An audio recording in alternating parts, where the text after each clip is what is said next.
Hi, and welcome to Empowerment Unleashed Now. I'm Michelle Jones. I'm Scott Collins. Are you still him today, bro?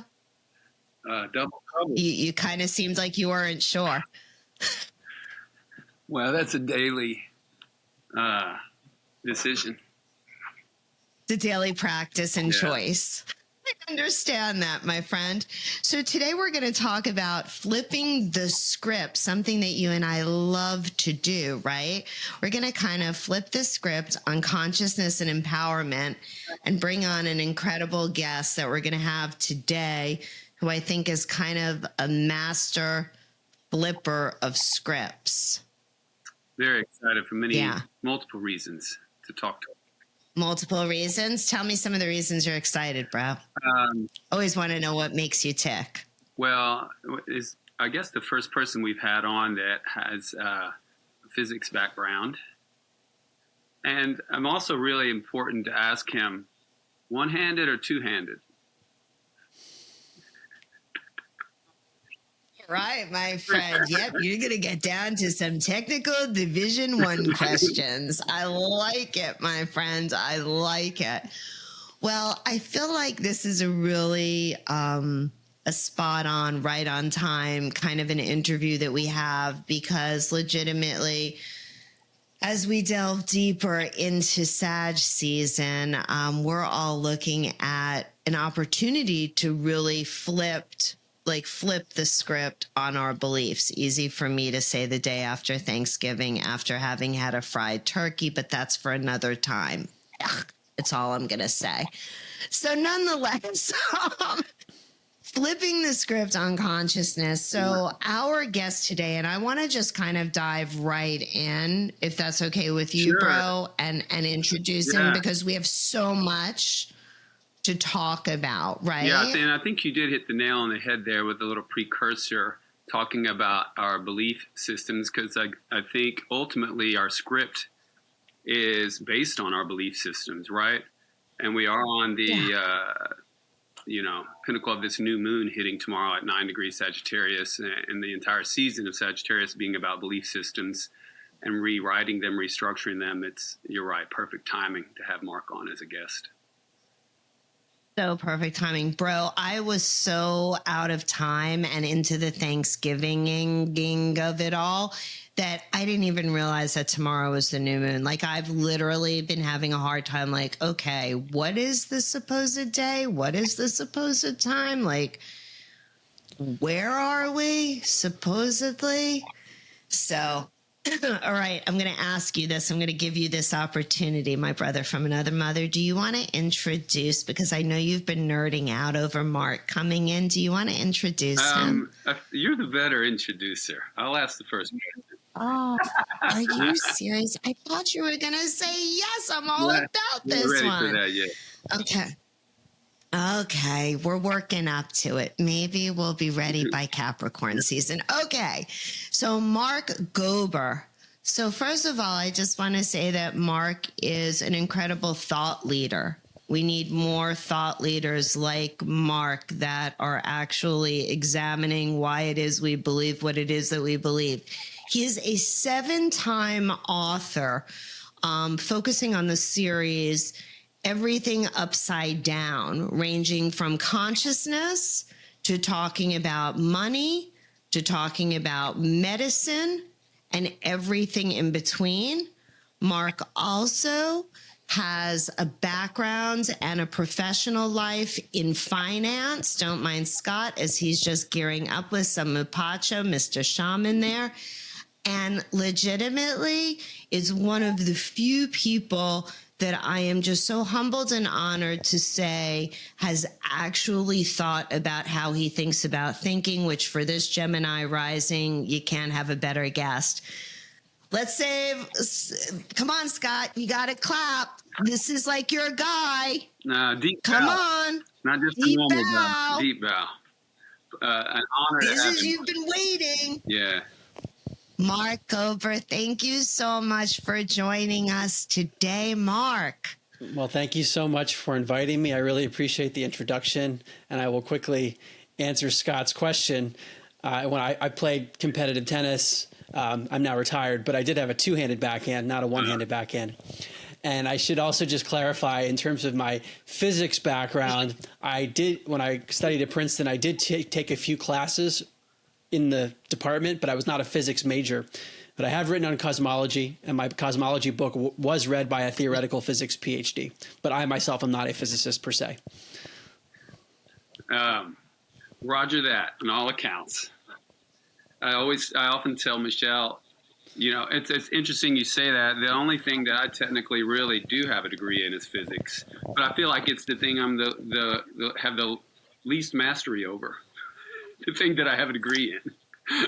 So yeah, so I'm even more curious to ask questions later on. It's a real honor to have you. Thank you. So thankful. And really what intrigued me, I mean, so many things, Mark, intrigued me just reading one of your books. And so I just dove into like the everything upside down about thinking. I think I'm still recovering from the peanut oil with the turkey, pardon me. And one of the things that I was particularly delighted by and excited by and very, very curious is kind of what led you initially down this rabbit hole or just into this expanded universe of how we think about our thinking and what we believe. It's a great question. I think about this a lot myself as I psychoanalyze my past. And to clarify for your audience, my book, An End to Upside Down Thinking, was the first in the series of 7. And the topics in that book are related to every other topic I cover next. So many of those topics are actually explicitly covered in those other books too. So it's great to start there. I basically had an awakening in 2016 while I was working in Silicon Valley. And it wasn't something I planned on or was trying to do.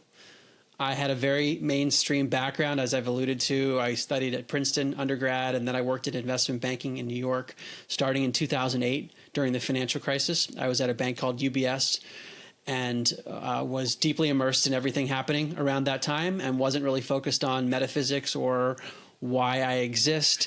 At Princeton, I did ultimately major in psychology with a focus on behavioral economics, although I did contemplate majoring in astrophysics and actually met with the head of the astrophysics department, decided to do other things. But I was thinking about thinking. So that there was a part of me that was always analytical, but then I went into the real world and was just trying to survive basically in investment banking. Not really because I wanted to be an investment banker, but because I thought that would be a good platform for my career. And when I left investment banking in 2010, I knew I didn't want to do the whole New York thing, and I made that decision, but I didn't really know what I wanted to do. And an opportunity came up through actually a Princeton alumnus who introduced me to people who had just left the Boston Consulting Group, one of the big consulting firms in the world, and they formerly had led the intellectual property strategy practice there and started their own firm. So I said, this is a pretty interesting idea to be able to look at new technologies and patents and be at a new firm that came from a big firm. So kind of a little bit off the track, but still on the mainstream track. So I decided to leave my firm in New York and I joined this firm initially in Boston, but then I moved out to Silicon Valley, which is where I spent the majority of my time there. And while I was working, I in many ways hit a wall in my life because I didn't have a metaphysical direction. I thought, actually I did. My metaphysics was that life is random and meaningless, and that the more we learn from science, the more we learn there's nothing to spirituality or religion. Those are superstitions. And if you believe that stuff, you're in the Stone Ages, because science has taught us way beyond that. I was firmly in that camp, and I probably, if we had talked to Michelle back in 2016, I could have explained that to you. But I do remember now, I was thinking about the other day, there was a part of me that said to myself explicitly, I cannot prove this position. There's always a little possibility that I'm wrong. So I at least had that opening, but I wasn't very open, because the more I learned, the more firmly I was in this atheistic, agnostic, nihilistic position. And that's a hard place to be in terms of dealing with the ups and downs of life. because if life doesn't have any meaning, then why am I going through all these struggles? Or if I'm experiencing joy for a few minutes, why does it matter if we're all going to die? And I'm just making up the meaning in my own mind. There's no meaning that's built into the fabric of reality. There's certainly no intelligence that's underlying it that might be a benevolent force or anything like that. So I was in a rough place in around 2016 because there were ups and downs in my life professionally and personally, and it became harder and harder to deal with that and harder to just run on the treadmill that I was on, because I felt like I was on a treadmill and I would sprint forward, but I would end up back in the same place. And I was always trying to achieve, going for the most difficult things I could imagine. And that's, but I didn't have a compass for where it was taking me. Right. So that's where I was in 2016, felt like a zombie. And I started listening to podcasts. It actually wasn't something I was looking at myself. I remember a friend of mine sent me a Tim Ferriss podcast. I think it was early 2016. He was interviewing Mark Andreessen, a famous venture capitalist. And I said, wow, this is so cool. You can listen to smart people talk for hours and hours. So I just, as a hobby, I would listen to podcasts, and I had a long drive from San Francisco down to Silicon Valley, tons of traffic. So This was something for me to do. And Tim Ferriss talked about alternative health and meditation and psychedelics. And I wasn't interested in psychedelics, actually taking the substances. I was just fearful of ingesting something. But he interviewed people that talked about sensory deprivation tanks, where you could sit in a tank of salt water and just float. So I started to do that and listen to more alternative health shows. And fast forward to the summer of 2016, I was listening to a podcast called Extreme Health Radio, which I probably found because I was looking at psychedelic research and alternatives to that. And Extreme Health Radio was one of the podcasts I found. And they were talking about things like people curing cancer and really alternative treatments, which I found fascinating. But they interviewed a woman named Laura Powers who talked about psychic abilities and using energy to heal and talking to spirits and life after death on a health show. So I'm like, what is going on here? Because if this woman is saying even 1% of the truth, then I have to rethink my life. That was going through my mind kind of quickly, but my life didn't change in that moment. I just remember at the end of the episode, Laura referenced her own podcast called Healing Powers, where she's interviewed many other people. Long story short, I listened to her podcast, and they were very short episodes, but I listened to every episode from 2016 back to 2011. And I just couldn't believe that there were so many people from different walks of life who were saying the same thing, basically. I mean, there might be slight modifications, but they're talking about energy and interconnectedness, and there is scientific reality to spiritual phenomena. And that led me to then read books and scientific papers, and I just couldn't believe that there was so much evidence for this stuff. I thought I was pretty well educated, and I never had heard of these things before. And it was coming from credible places, like Princeton University, where I went to undergrad. I didn't know they had a lab for nearly 30 years run by the former dean of engineering, studying psychic phenomena and showing highly statistically significant results, or that the U.S. government was using psychic spying for national security and that declassified documents verified this, and many other things. So that's the short answer, Michelle, is that I got hooked very quickly, and here I am a little over 8 years later. And it's not just consciousness that I've been looking at. The more I've looked at assumptions about, well, why do I believe this thing, whether it's in politics or cosmology or medicine, I'm finding that the presuppositions that I have, because I was taught those things, have reason to be challenged. And it's led me down many rabbit holes. How old were you in 2016? 30. So from an astrological perspective, this was a Saturn return. Yeah. I didn't know that at the time, but I've now learned that's a real thing. Just wondering. I knew that before I asked the question, I think. Yeah. So during that period, especially, how important do you feel, and what was there any transition? In addition to the mind, you noticing the intelligence of the heart, and like your feelings and your gut and your heart influencing some of those decisions you were making, and maybe activating a higher intelligence. At some point, did the mind just become the accomplice as opposed to the pilot? It's more the co-pilot. I think it's an ongoing transition for me because I'm so head focused, but there was a major shift. Yeah. Pretty much immediately, but it was also accompanied by a lot of fear and isolation, because I didn't know that there were so many people in the world that knew this stuff. I thought I was the only one, and I was crazy. Like, no one in my network talks about these things. And I came across more and more people as I opened up that I could speak to, whether they were astrologers, where I would do sessions with them, or energy healers, or psychics, So I was exploring all that stuff, past life regression, and I found a community of people who were able to advise me through that period. And I was also working a lot on my health, which I do think was opening up the heart, and acupuncturists and Reiki healers, and changing my diet and working with alternative doctors. So it was all happening at once, and I've continued on that track. And there is this continued attempt to integrate the mind, hopefully more as an accomplice rather than the one leading the way, and integrating it with the heart and the gut. And one of my favorite spiritual teachers named Adyashanti, who I have done a silent meditation retreat with, he talks about 3 different awakenings. Then they're distinct: the head, the heart, and the gut. And I feel that in my own experience. Yeah, it's beautiful. You just basically described to me in the shows we've done.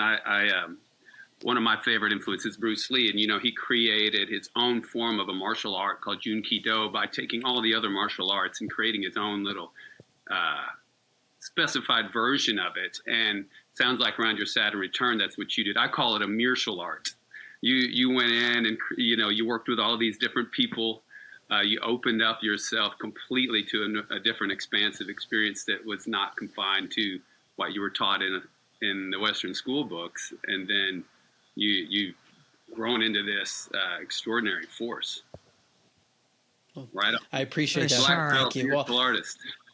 It has not been easy, Scott, I have to say. There have been so many challenges along the way. I compare it to my finance background. If you look at the prices of like the Dow Jones or something, over time it goes way up, but there are lots of ups and downs on the way up. Yeah. And that's what my journey has felt like on so many different levels. And it's like I keep getting tested with something new, and the isolation in some ways intensifies as I cover new topics, because I end up touching on polarizing issues, and I have to then alienate certain people who might have supported me before. But as I go into it, and if I feel confident that it's something worth doing, I find that new doors open that I didn't realize were there, of new people and communities. So it's like my integrity is constantly being tested. Right. Well, and it's arguable. That's the path of ascension, right? We're constantly attracting experiences to ourselves that require us to demonstrate the aptitude of what we've achieved to this point. And then we can continue to like break through and move like a little ahead in the game, level up, double black belt. Yeah. That's right. The double black belt, because that's what I was going to ask, Mark, is that what are you feeling most empowered by or about in your life right now? After having written 7 books and really looking at 7 different paradigms in distinct areas in some ways, but in other ways they're not distinct because they're questioning the nature of reality and the nature of where we are and who we are and what we should be doing here, I feel like I'm honing in on an approach that I was probably doing all along the way, but I can articulate it, and it allows me now to evaluate new things that come my way. So basically an intellectual approach to questioning paradigms. And I feel very empowered by that, because I now feel comfortable looking at something that might sound crazy. And I'm going to say, I don't care what anyone says about this. Someone is putting forward a challenge, let's say, to a paradigm.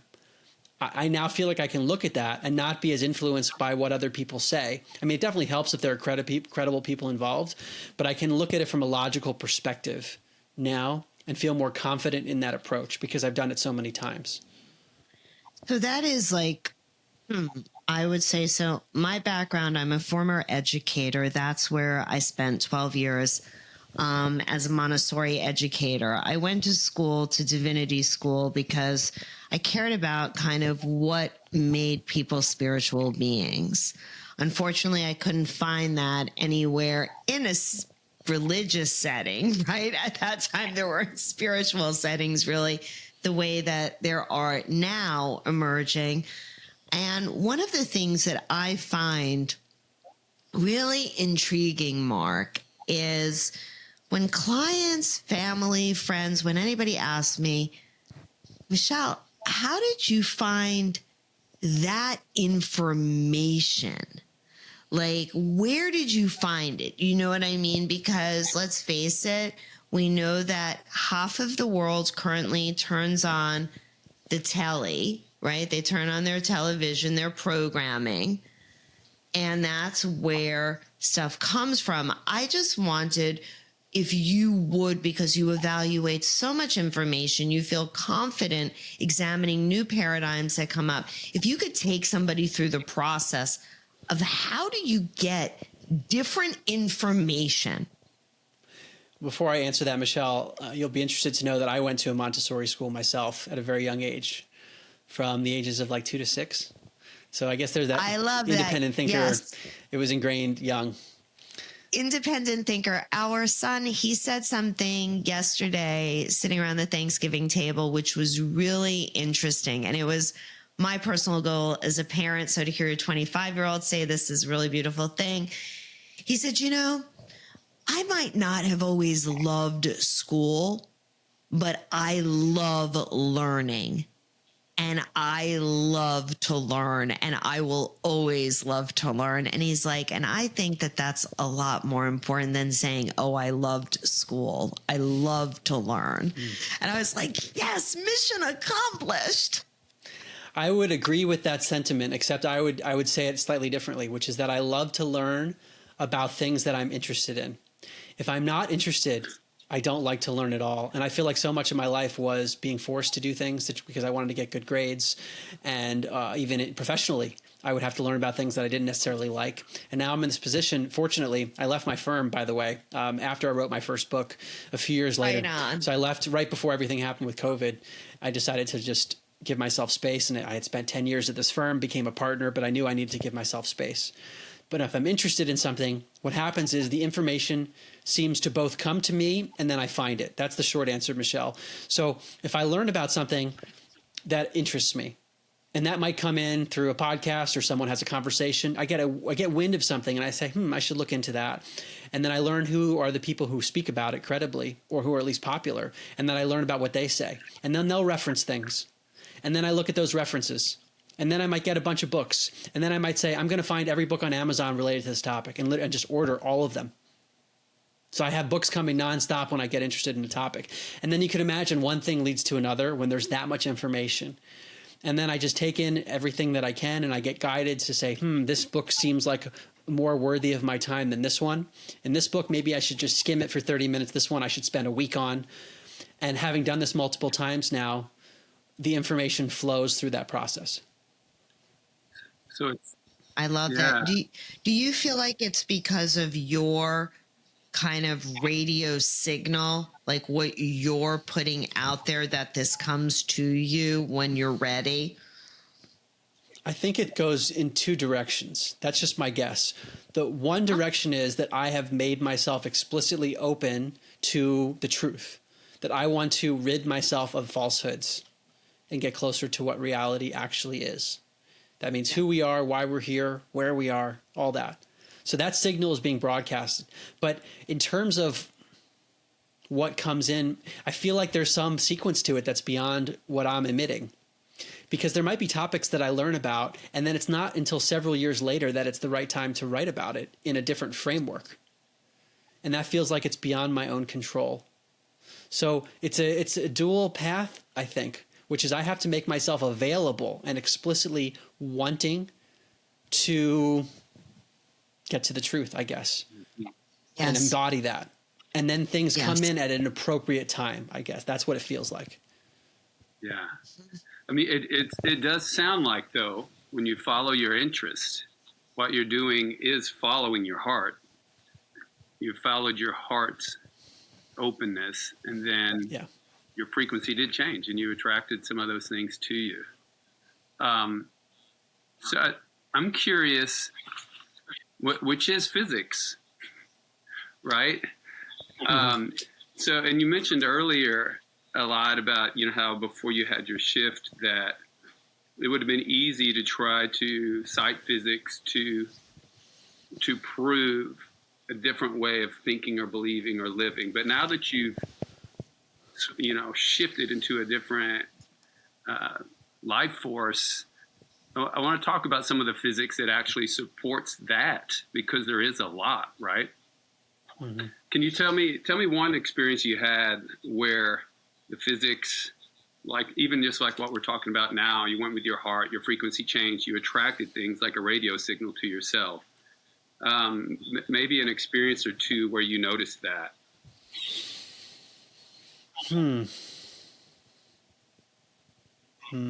There are so many personal experiences where it's like when I open myself up, then reality shifts.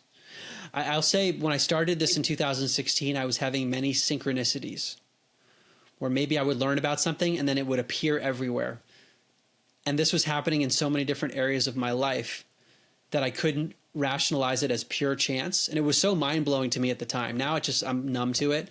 It happens so often. But in my iPhone, I would take notes of all the synchronicities that were occurring, which in my view deals with something about the physics of interconnectivity of all reality. And I was tapping into that in some way. And then in terms of my view of physics itself, because that's even shifted a lot. I mean, in my first book, An End to Upside Down Thinking, I talk about Einstein's relativity and quantum mechanics. And now I have so many questions about those areas. And Scott, your question reminded me of a physicist named Stephen A. Young. He's a theoretical physics PhD, the one I referenced earlier, who reviewed my cosmology book before it was published. He has a new book out called A Fool's Wisdom. And he's looking at things from the lens of alchemy, like going back to ancient views. So basically the notion that we don't even really have solid stuff at all. So physics is based on the notion of physicality, that there is physical stuff, whereas I now view everything as basically just apparently physical. And there might be different forces manifesting through consciousness or something, but he's really referring to the elements, the basic elements that you hear about. Yeah, it's interesting you say that. Our last guest was all about alchemy. Yeah. Okay. And how like you can take, literal elements, but then also you can take your life's experience. And if you treat yourself emotionally and spiritually as an alchemist, then any experience you have in your life, you can treat like an element from a bird's eye perspective and combine it in any way you want to create a different experience and feeling around that. I'm very curious about entanglement theory with you, though. And when it comes to consciousness, particularly, and how that pertains to us all possibly being just fragmented forms of the same consciousness that the universe contains on a grand level. We're just smaller fragments of that with all these possibilities. There's a book called Entangled Minds by Dr. Dean Radin. Mm-hmm. He's the chief scientist at the Institute of Noetic Sciences, where I've actually been a board member since 2019. But that book is his attempt to tie phenomena of consciousness with phenomena of quantum mechanics. And like I alluded to before, I have new questions about quantum mechanics. I don't even know what's real about particles anymore, so I kind of have to go back and rethink all my assumptions with that too. But the idea is that there are certain findings in quantum mechanics which suggest that there is a hidden interconnectivity in reality that we don't see with our eyes. And that also seems to occur with phenomena of consciousness, where people's minds are actually, quote unquote, entangled. Mm-hmm. And one example that's coming to mind, there's a phenomenon known as telesomatic events. And Dr. Larry Dossey, who's a medical doctor, has written and spoken about this. A telesomatic event is when two people, usually people who have some kind of closeness, like identical twins, one of them might get injured, like the person will have a burn.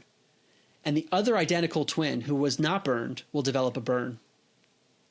Yeah. What is going on there? That there's some kind of interconnectivity, literally, where something happens to one person and then it happens to another person. We see this in many other areas where there are studies on actual mental telepathy that has been done in controlled scientific studies, where there are actually peer-reviewed papers validating the statistical evidence. And then the question becomes, and I think you're alluding to this, Scott, what is the mechanism by which these things happen? What is it about the nature of reality that can allow these phenomena to occur? Because by the example of mainstream physics, these things should be impossible, and they would be called paranormal, because the term paranormal assumes that we know what normal is. And under the mainstream paradigm known as scientific materialism, normal is everything can be reduced to physical things called matter, atoms, and they're basically like billiard balls. One thing hits the next, and we see it in a linear fashion. And there is no reality to spiritual phenomena. The consciousness, which is our basically capacity for experience and awareness, that's something that exclusively comes out of our brain. It pops out as an epiphenomenon. It's stuck inside our skull. Certainly there's no consciousness after death. Consciousness doesn't transcend the brain. It doesn't transcend space or time. That's the paradigm we're locked into. And my books, all of them are challenging that paradigm because there are phenomena that clearly violate it. Well, and to me, it's odd because that all of that thought completely violates the most primitive law of physics, the conservation of energy. Like, how could it just end at a certain point? And also, anything conceiving in linear versus spherical, expansive, also is very limiting. Yeah. I completely agree. But I think mainstream physicists are hesitant to go down that road that you're describing because it points to the reality of, wait, maybe there's something spiritual, and there's so much bias in academia against that stuff. Right. And really, spirit is physics too. I think it's a fear. It's a fear of the unknown, of course. The greatest fear. Yeah. Yeah, and also the fear that someone who is let's say a tenured professor might have to admit that he or she got it wrong. Yeah. That's tough. Yeah, it is. But I think things will continue to be proven that have just been reality forever. Anything newly discovered, we're not actually inventing or discovering anything. At other points in our universe, it is just how it has been always. All physics, all concepts have always existed.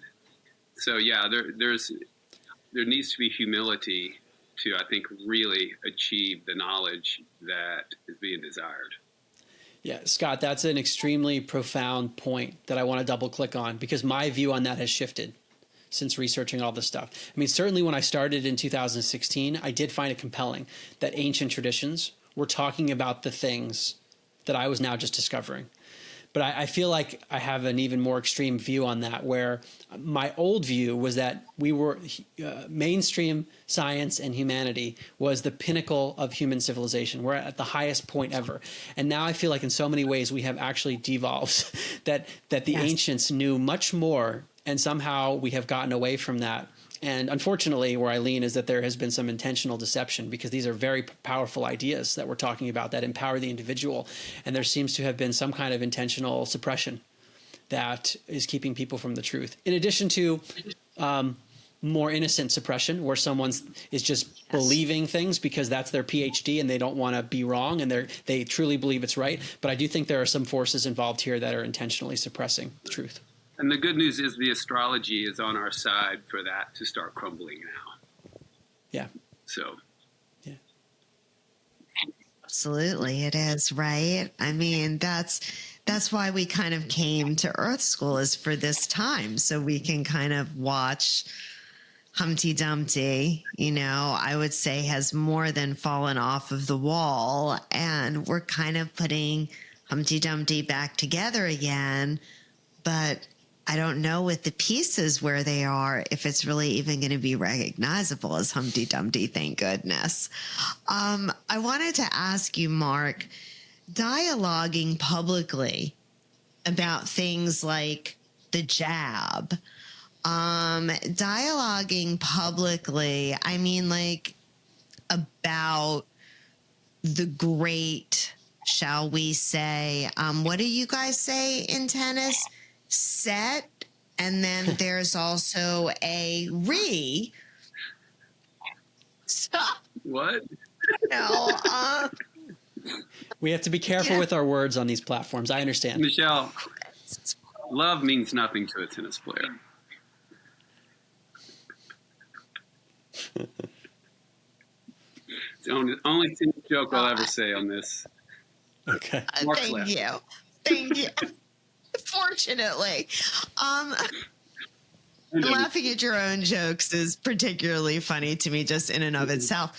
No, but legitimately. So Mark, for a real true story, it's like asking for a friend, I spent a lot of time during whatever that pandemic that we lived through was. I spent a lot of time out of the country, and I was in Costa Rica, and I watched a country of 5 million people third world nation where most people don't even have hot water, always in their bathrooms, but not always in the kitchen, like in the sink. And I watched people survive and actually not have the number of deaths at all, comparably, if we look at the ratios to where we were in America. And when I came back and I said, hey, people here are using blah, blah, blah medication. And if I tell you that I almost had like a family falling out that was borderline irreparable, because this person said to me, I don't care what they're doing in some blessed third world country. That doesn't work here. That's going to kill you. That's going to do this. That's going. And I said, but I was just there for 4 months and I watched people come down with whatever it is that they said that they were diagnosed with, and they didn't have the jab, and they took these pills and they were better in 3 days.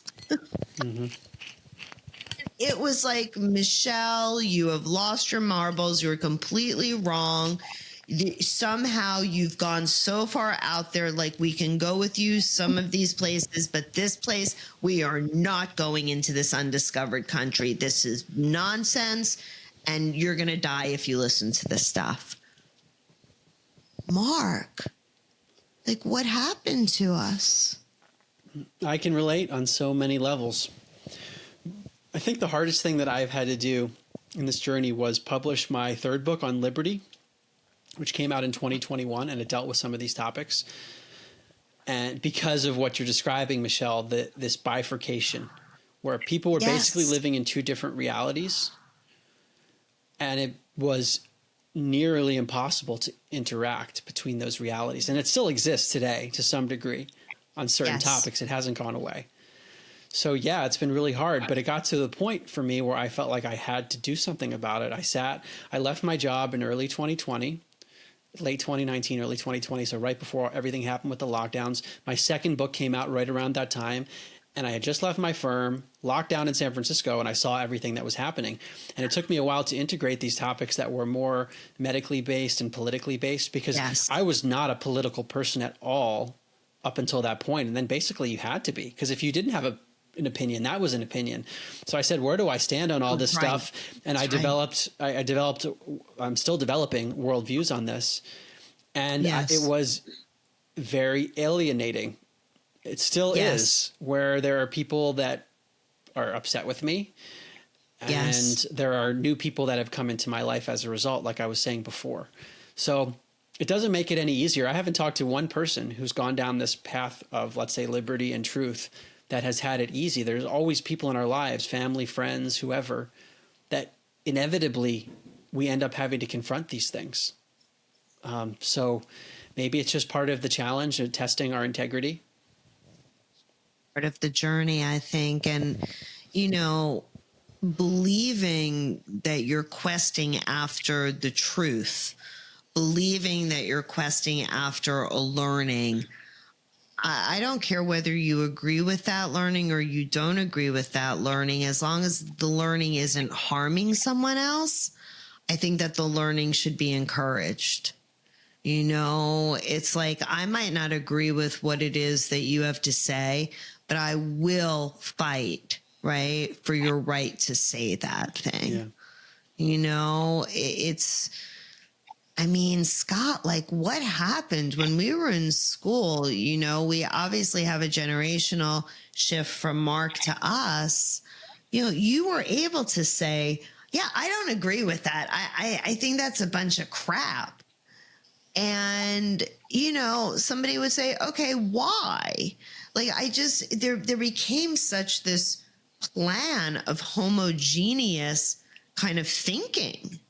I don't even get it. Yeah, well, I think that topic is particularly sensitive, to circle back about something you said earlier, Mark. pertaining to particular entities or energies interested in suppressing. Suppressing. And I think whenever health, it's always been in the arena, but like it was center stage then, right? And created as an aspect of not, politicizing something is a direct way to then polarize and make us divisive. But, of all things valuable in a life, especially like on a life to maybe achieve ascension, your health is probably your most important vessel to being able to do that. Like, why, if you're going to make something crumble, you go after health first, and then probably, control an economy and currency would be the second thing. But health, number one. And to make that an angle to be divisive and polarizing and confusing, spinning people on a top about what they believe, was a pretty shrewd tactic, but I'm glad we're on the other side of that. Well, one of the biggest challenges for me, something I'm trying to grapple with still, is the fact that so many people I know who are otherwise highly intelligent, highly educated from a traditional perspective, were some of the most rigid when it comes to these topics. Where I feel like I totally, That's my experience. It's so, yeah, go ahead. No, so I'm just saying, I had a similar experience. Yeah, I'm so much at odds with most of the people that I went to school with or worked with in Silicon Valley or New York, for example, where they're much more on the mainstream path and listen to whatever the mainstream experts, quote unquote, say because they have a PhD or an MD and they couldn't possibly be wrong. What do you mean, Mark? And the only word that comes to mind or term that comes to mind is mind control or brainwashing. It's like an inability to confront new information or even accept it as possibly being real to a level of rigidity that I can't fully understand. So what is that? Is there an energetic force that is somehow clouding people's mentality, or are we getting into actual mind control technology, which is, we all know now because it's been made publicly available that the US government has engaged in a program called MK Ultra, which was focused on mind control, learning how to alter people's minds so that they are controllable. And we have to wonder how that's been employed through the media, through the education system. And in my book, Into the Upside Down Reset, I talk a lot about the biases in the education system and in the media and in technology, which seems to be entraining us, those of us who are in that system, with repetition. And it becomes harder to go against that. That's what I found. I've devoted the last 8+ years to this to try to depart from whatever I was taught. But most people that I know aren't doing that. And I'm just amazed because I know how smart they are otherwise. Yeah. And I think, mind control is an accurate assessment of that. This shimmer screen we're using now, using in a different sense, is a really profound vessel for doing that. And you alluded earlier too, though, I don't know the spiritual teacher you meant, but of the importance of gut, heart, and mind.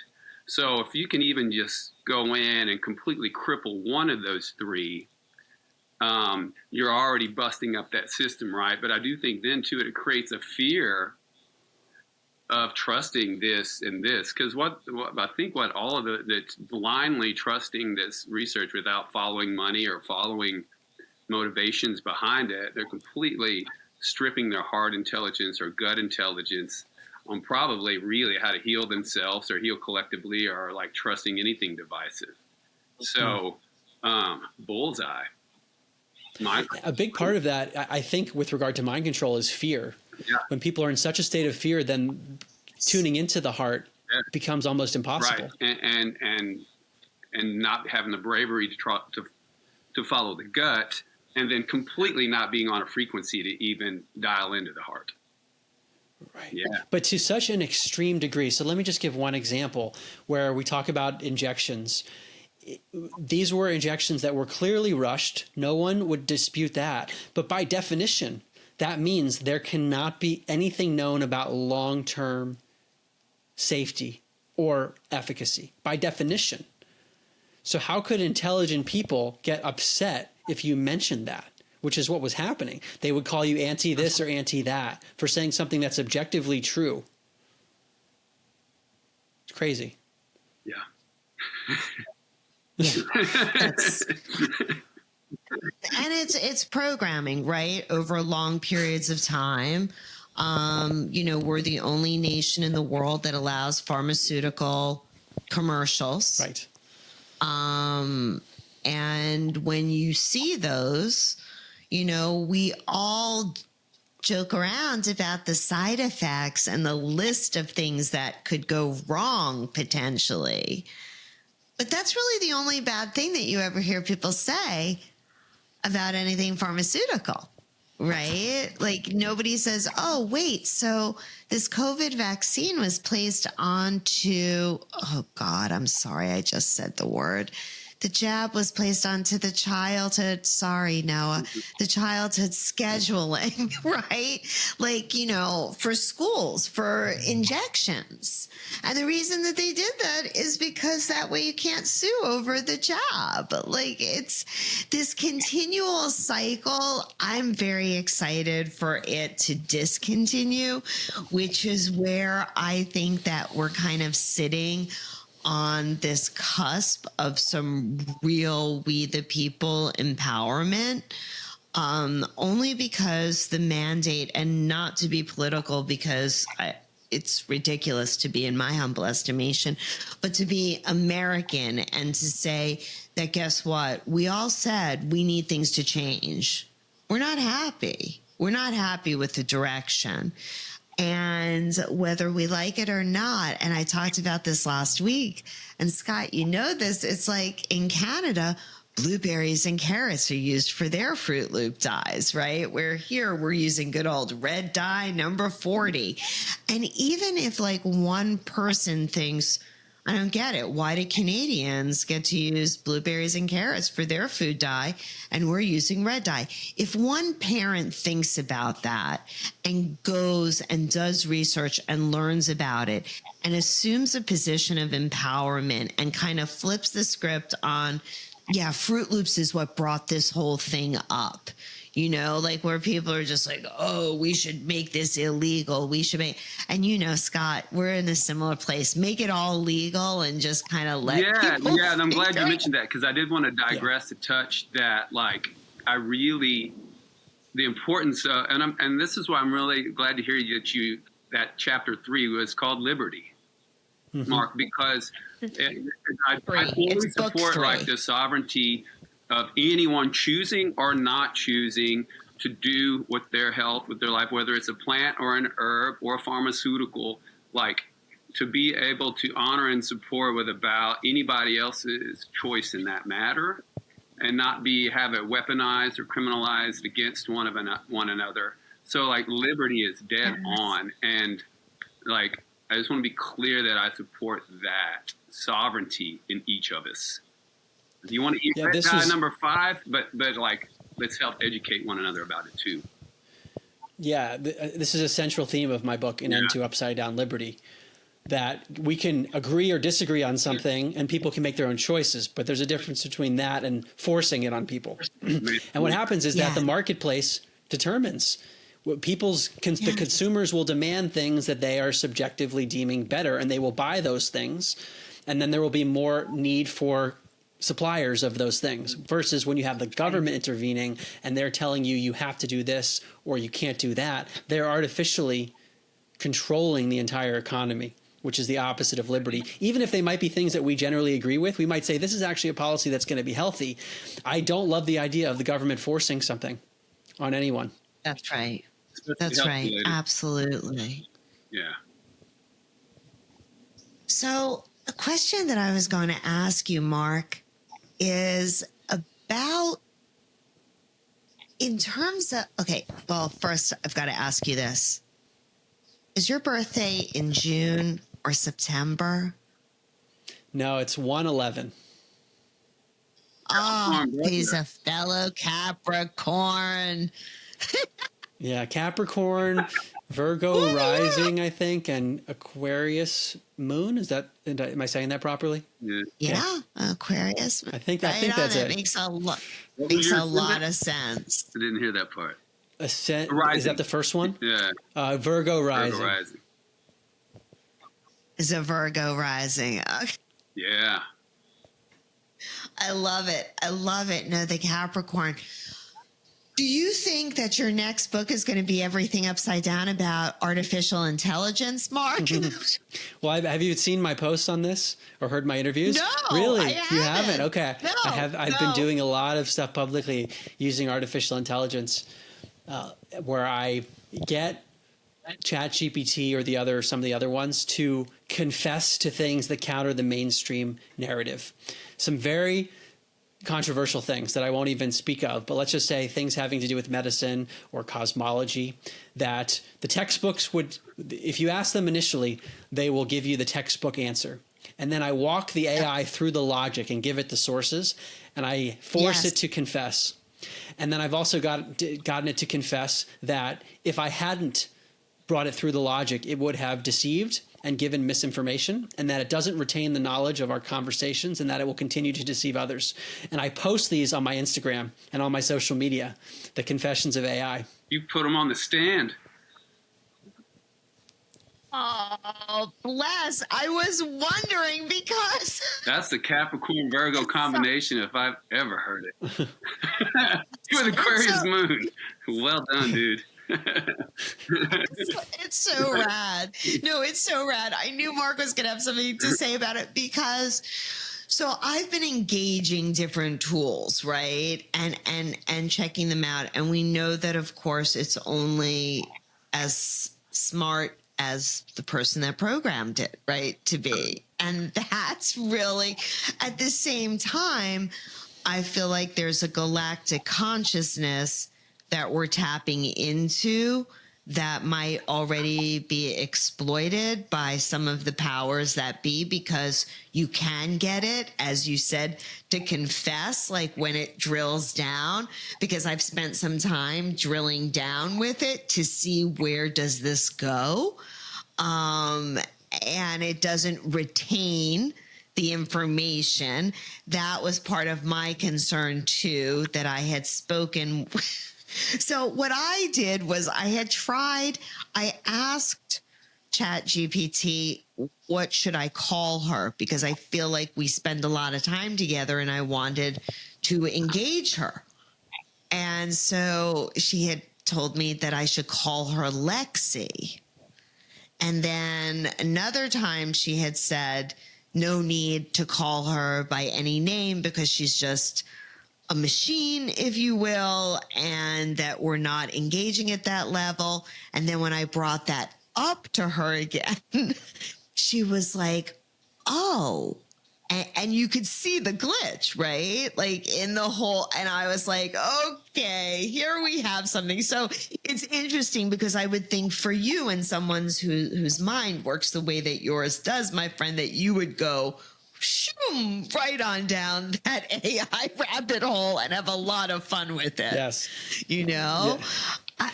I got started on it thanks to Alex Securis, who hosts a podcast called Skeptico. Yes. And he used to work in the AI field himself professionally. So he's got super into it, wrote a book on it. And then he and I started having debates using AI where we would use the same thread and I would put information in and he would try to counter it and use AI as the mediator. And then I've gone on my own tangent since he got me onto it. If your audience is interested, I did a podcast with Justin Leslie where we walked through my AI posts and actually did a live one with Perplexity AI on some of the things I've looked at with regard to viruses. So we walked, it's like 2.5 hours or something, step by step, what to ask it. So the question then, now we're into this area. On a scale of 1 to 10, where would you say currently the consciousness, 1 being the least, 10 being max, consciousness of current AI exists on a scale of 1 to 10? And I have a follow-up question. Yeah, it's a great question because putting consciousness and AI together gets us into the realm of philosophy. there is a scientist named Federico Faggin. He's one of the original inventors of the microprocessor back in the Intel days in like the 70s. And he had a very mystical experience that changed his view on consciousness. So he's speaking about consciousness now as this hardcore scientist who knows computers. And he does not believe that AI or computers will ever develop consciousness, as in they will not become aware in the way that humans are. They won't have actual feelings, because his perspective, and I agree, is that consciousness isn't something that emerges out of matter. I do wonder, however, since we are inherently or apparently physical beings and we do harbor consciousness, like we're vehicles for it, might it be the case that physical matter, if it has the right biological structure, can receive consciousness like an antenna? So then that begs the question, could AI as a computer merge itself with biology some way to be able to integrate consciousness in that sense? Yeah. I don't know. But I think if we speak about AI as just from a traditional perspective, it's just a computer. I think it will not have consciousness in the sense of feelings, but it will have, let's say, an ability to comprehend or an ability to process information. And maybe that's what you're asking, Scott. Well, like I'll dive into that for a second. Okay. So, yeah, it sounds like this author is equating feelings with consciousness. What if awareness is our barometer of consciousness and not feelings? What if feelings are just a source for our heart and for our intelligence to process in making decisions and having further intelligence? What if our feelings are just informative, but it's the awareness is the consciousness? So how aware on a scale of 1 to 10 is current AI if awareness is what consciousness is? Well, I would say that awareness and feelings in this conversation would go together. Okay. That AI doesn't have awareness in the way that we have awareness or sentience. The term that many scientists use is qualia. But that AI does. There's a debate, and I would argue I'm on the side that AI doesn't have that because it's computing. So it might appear to have it, but all it's doing is running its equations and spitting out what it should give us, rather than actually having that felt sense of awareness. Where are humans on a scale of 1 to 10? I think we have it. So in some sense, it might be binary that we either have it or we don't. And I think humans have it.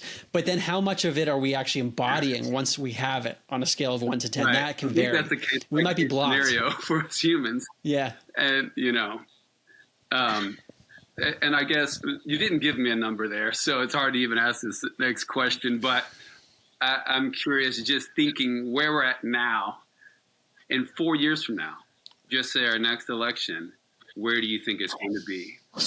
That pseudo consciousness of AI.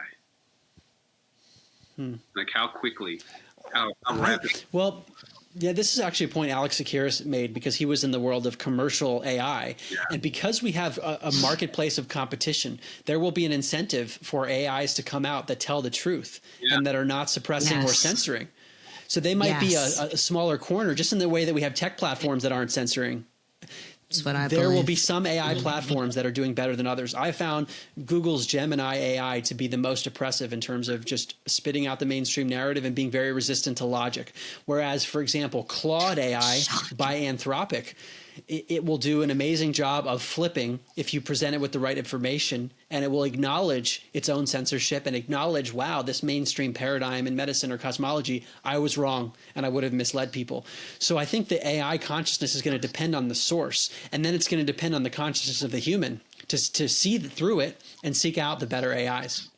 True. And I find it so interesting in your description of that, because you were talking about it from the behavioral point of view of an AI. But really, you were talking also about half the humans I know that might not be completely honest about something or truthful, but then when experiencing a certain thing in their life, then okay, they will. Or if they're put on the stand or walk through something, they will have an epiphany. I don't know, something just a note, just a observation.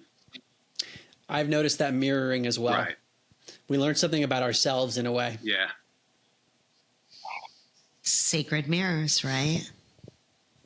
I mean, that's really that reflection. Mark, thank you so very, very much for joining us today. This has been literally, I mean, the way you think about thinking after listening to this, Hopefully it will change something, shift something. I hope we flipped at least a little bit of your script. And we just so appreciate you taking the time, sharing space with us.